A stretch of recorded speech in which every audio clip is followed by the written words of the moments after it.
Resolvi contar minha história. Sinto algo se mexendo dentro de mim. Alegro-me como se este fosse o primeiro dia de um verão pelo qual esperei ansiosa. Meus olhos ficam cegos por alguns instantes. Sinto o cheiro da terra que se molhou com a chuva que acaba de ir.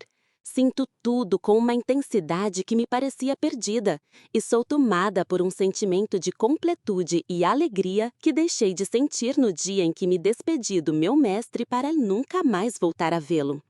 Depois de muito tempo adormecida, estou vendo o mundo outra vez. Há um monte de gente diante de mim, e tenho a impressão de que estão todos me olhando e falando de mim. Ah, sim! Oh, é uma procissão! Quando os vejo saindo, recupero meu dom de sentir, meus instintos. Sou Madalena outra vez.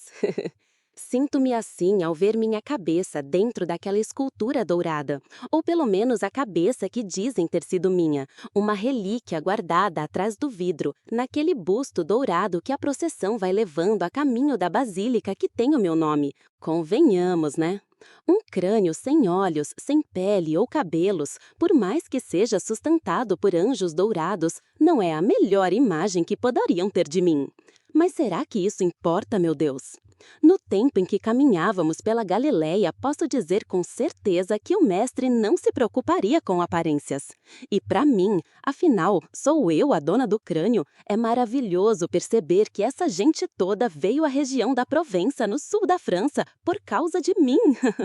E eles estão cantando canções para mim, pensando em mim, especialmente pensando coisas boas sobre mim.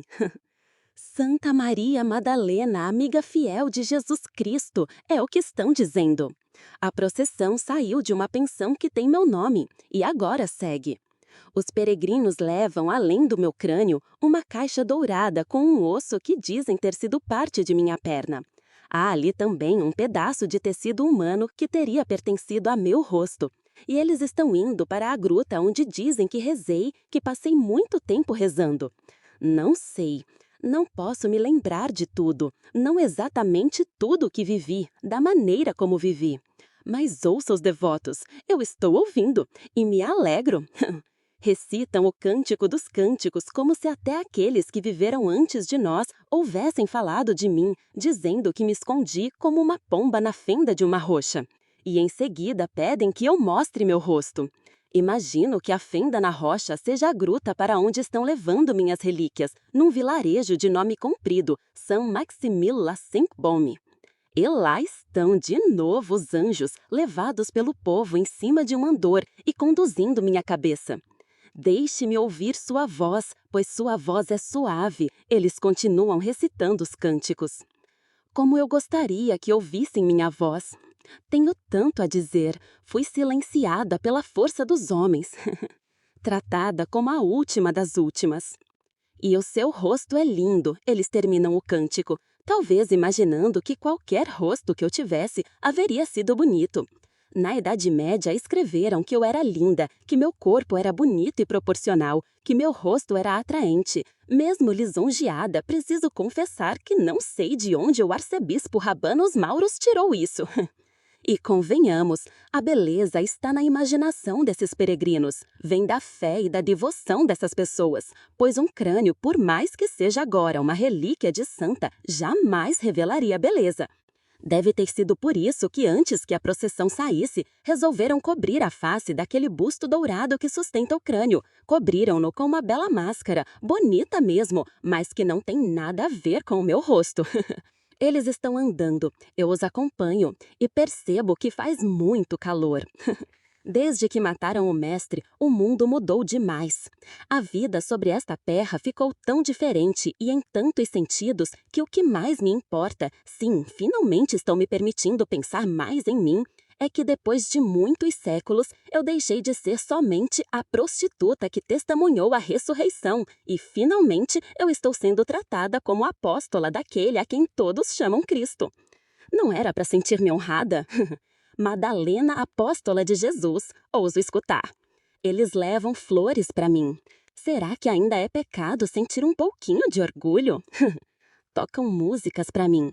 Só posso entender a homenagem como um reconhecimento por minha dedicação ao Mestre naqueles anos em que caminhamos juntas pela velha Israel. E isso é também um alívio. Penso que se foram capazes de mudar comigo, mudarão também a maneira de ver as outras mulheres. Ver o povo andando por essa terra francesa em dia tão quente, aceitando o castigo do sol, tudo isso é magnífico. Quanto esforço fazem por mim! Sim, aguentávamos desertos ainda mais penosos em nome da fé que tínhamos no nosso Salvador. E quando estávamos ao seu lado, é verdade, não pensávamos em calor ou cansaço, mas há que se reconhecer o esforço desses peregrinos. E espero que seja possível entender a felicidade que sinto. Espero que ninguém veja excesso de vaidade em minhas palavras, pois no dia em que um papa oficializou-me como Madalenta arrependida, eu vi o chão desabar debaixo das minhas sandálias. Senti-me a pior das mulheres. E por muitos e muitos anos ouvi barbaridades, como se eu e a Maria de Betânia fossem a mesma pessoa. E eu não concordo. Ela não era mais pecadora que ninguém. Do jeito que falaram, foi como se eu tivesse saído pela Galileia oferecendo meu corpo, usando óleos perfumados sobre minha pele para seduzir os homens. Não o fiz. Mas e se tivesse feito? Falam como se prostitutas fossem piores que assassinos. Enfim, falaram tudo aquilo de mim como se não fosse possível uma mulher ser apenas companheira e, muito humildemente, conselheira de Jesus nos momentos em que ele precisou. Enquanto sigo a procissão e vejo meus antigos defensores, os frades dominicanos, levando minha cabeça erguida, reparo com alegria que a ex-prostituta agora merece o respeito não só deles, mas de toda a igreja. Quem ainda tem dúvida de que estou finalmente reconquistando um pouco do que Pedro me tomou ao construir uma igreja em que tudo é masculino? E penso que minha conquista, ainda que gradativa, é também uma conquista das mulheres. Meu ressurgimento é consequência de um novo tempo, ou ainda não entenderam que meu nome só saiu das trevas porque as mulheres passaram a lutar unidas contra os abusos? Se é verdade que me tornei um espelho da mulher moderna, é verdade também que a mulher moderna se tornou um espelho para mim. E quando digo isso, me tranquilizo. Não estou cometendo o pecado da arrogância. Desse cálice não bebi. E se agora posso finalmente expressar minha indignação, é porque, ainda que os feminicídios pareçam sem fim, escancaramos as portas do mundo para entrar no salão principal.